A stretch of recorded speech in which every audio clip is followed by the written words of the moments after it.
All right, Coach Shaw, if you'd like to start us with an opening statement. Very briefly, our team gave a great effort, as we should, but we didn't come up here to give good effort. We came up here to find a way to win. There were some very, very good performances, but overall, I think we could have played much better. We were missing, obviously, a couple of our starters. Um, Tough to find that out a couple hours before the game. But once again, coaches made adjustments. Thankfully, we didn't have to adjust too many things.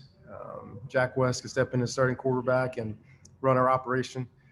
Jack's had a bit of a fire in his belly since the game last year against UCLA. This is a talented, high-character young man that was determined to go out there and play much better than he did last year, and I thought he did. Ran the operation very well, threw the ball accurately, made some big plays, made some great decisions. Um, the shame of it was, honestly, we had multiple opportunities. In the passing game in particular, we had, 4 or 5 chances for guys to make plays. We have to connect. It's a part of the problem with not having your starting quarterback, absolutely. But still, we practice, and then guys, we practice together, and we have to be able to connect. Thought we ran the ball much better this past game than we did at any point in time last year. Give a lot of credit to Coach Carberry, Drew Dahlman, for really helping these young guys grow and play at a higher level. Excited about our young backs, 2 sophomores, and the junior got some run today. Excited about our freshman running backs also that are on our team. But we ran the ball fairly well, much better than we did last year, and we hope that just continues. Like I said, we didn't really come up here just to give great effort. We came up here and we think we have a good enough team to beat good football teams. We didn't get enough things go our way, and I'm going to put that on our shoulders to do that. So from there, I'll take questions. Great. If you can please use the raise hand function in the participants panel to ask your question. I will call on you and then ask you to unmute.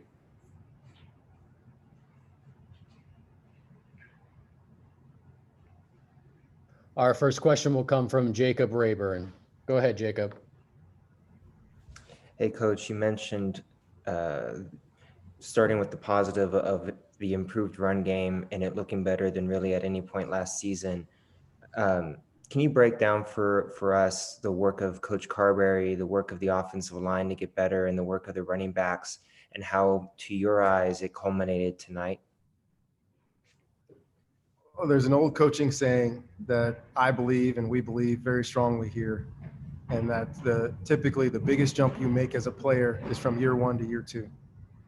So that was 5 guys that you mentioned today, 3 starters on the offensive line, actually including a 4th who rotated in. So we really played four sophomores on the offensive line and our 2 sophomore running backs. They all made huge jumps. They're all bigger, faster, stronger than they were a year ago, a lot more confident, a lot more knowledgeable of what to do. Played with a lot of confidence, both in the running game and the passing game. And, all those guys. Pass protection, I thought, was better than solid. I thought it was good against a really good front. Our 2 running backs caught the ball in the backfield very well. Austin Jones made a couple of really nice catch and runs. They ran the ball between the tackles and on the edges very well, which is what we want to do. So really proud of that group, the work that they put in. Kind of challenged our entire coaching staff, particularly the run game, Coach Carberry and Morgan Turner, to really, really narrow down exactly what we want to get good at. And at the same time, we also knew that not nobody else, me, last year, I really cut down the things we were doing. I just couldn't do a lot with 3 freshmen. I thought that was unfair to them to put too much on them. But this year, you see the variety we have back in our game, inside zone, outside zone, some pin and pull schemes.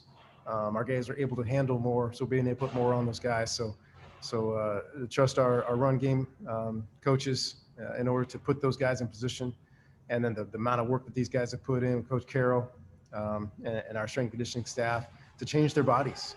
And there's a picture I have, my little group of plays were pictures on my desktop and my computer of our starting offensive line from last year, and with the 3 freshmen out there. And you look at those 3 guys right now, and they look completely different.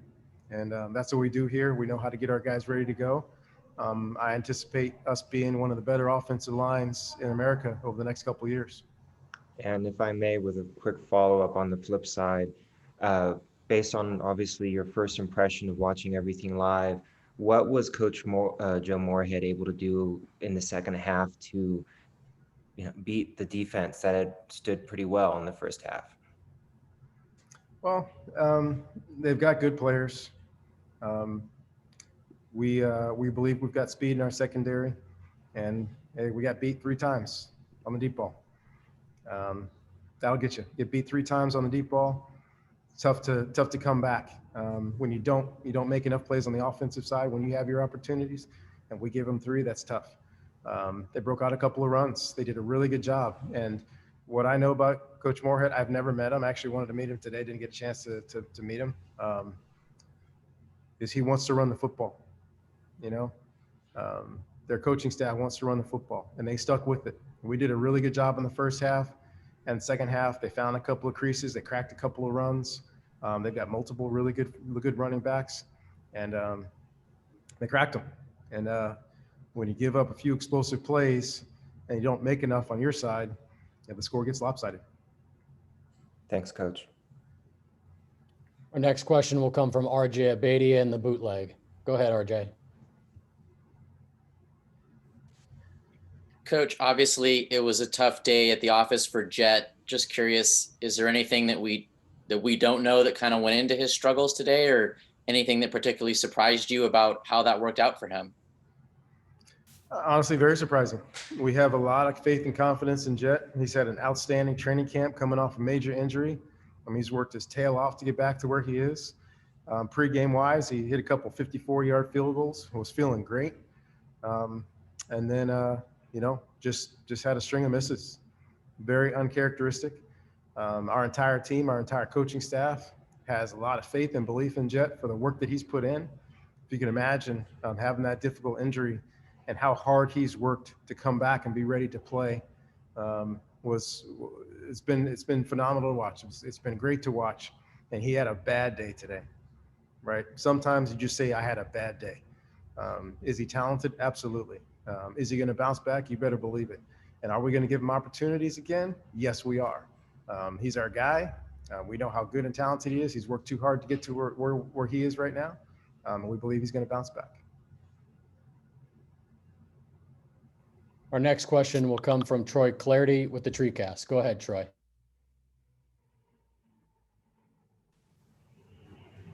Coach, really quickly, health-wise, initial read on how you guys are coming out of this one health-wise. Sorry, there's a truck outside. I didn't hear your question. Ask it again, Troy. Yeah, sure. Initial read on how you guys are coming out of this one health-wise. It remains to be seen. I know we had a couple guys cramp up. We had a couple guys get banged up. I didn't hear of anything that seemed long-term. Seems like some bumps and bruises out there. But as far as I know, we came out okay. So I'll hear more, I'm sure, by the end of the day tomorrow. Was Damouni, on his interception, was that his very first snap of the game? I'm sorry, say it again? Damouni's interception, was that his very first snap of the game? I'm not sure. Lavani's had a great camp. Excited to see him get back out there. It was a great play. We had our hands on a couple of those, and I hope we keep playing like that the rest of the year. We play like that and get our hands on these and knock some balls out and get some interceptions. We get a chance to be really good.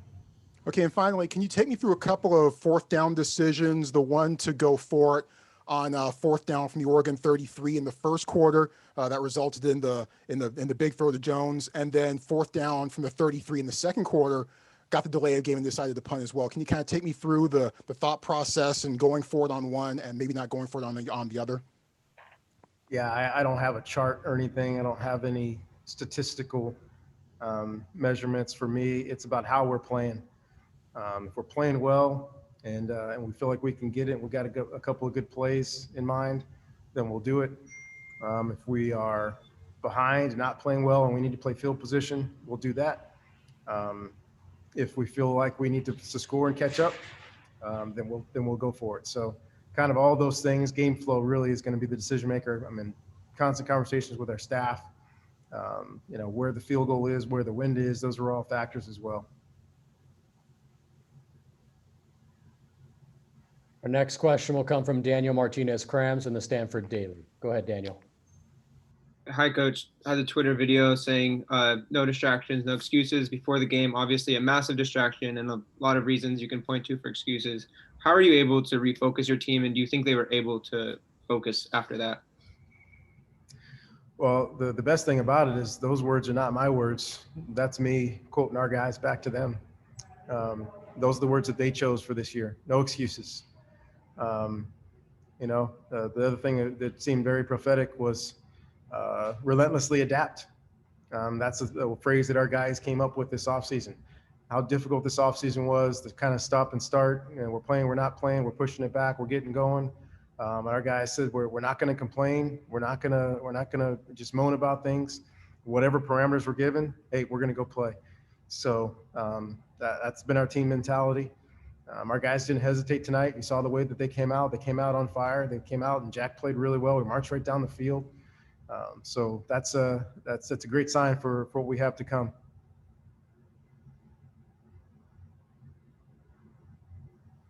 Our next question will come from Harold Gutman. Go ahead, Harold.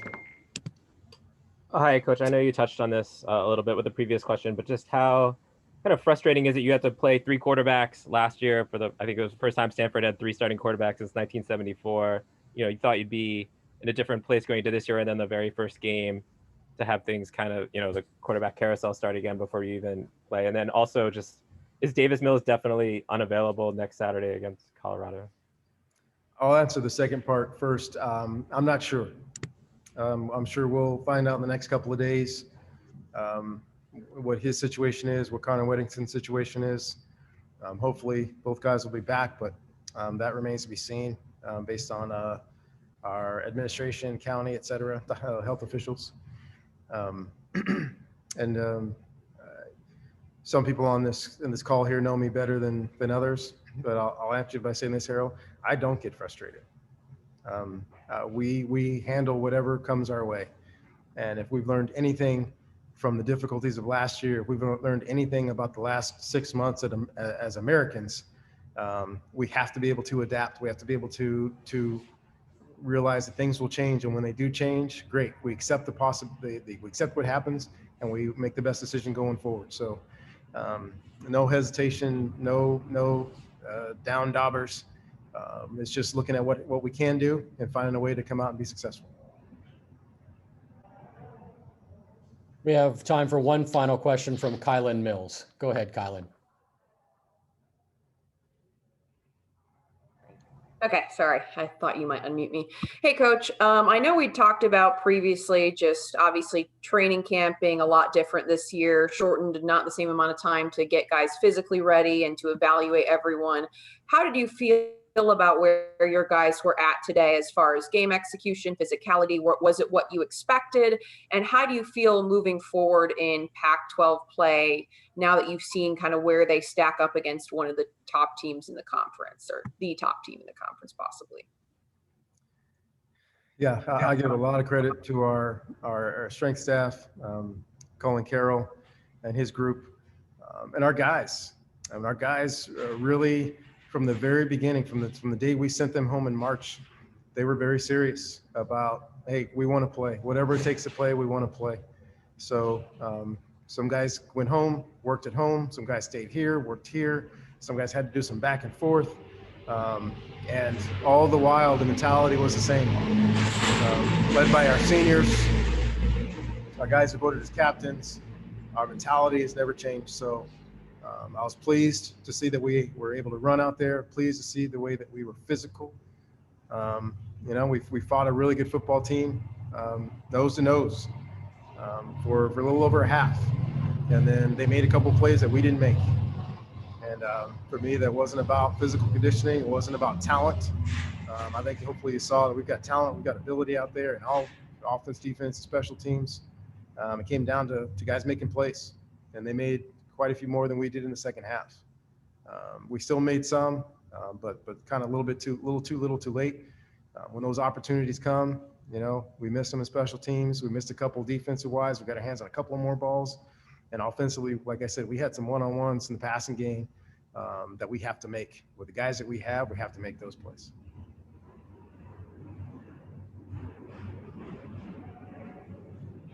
Thank you. You're still muted, Tyler. Sorry about that. Thank you, Coach Shaw. Thank you for your time, Coach Shaw. We'll stop the recording now and be joined by Senior Curtis Robinson shortly. Thank you all.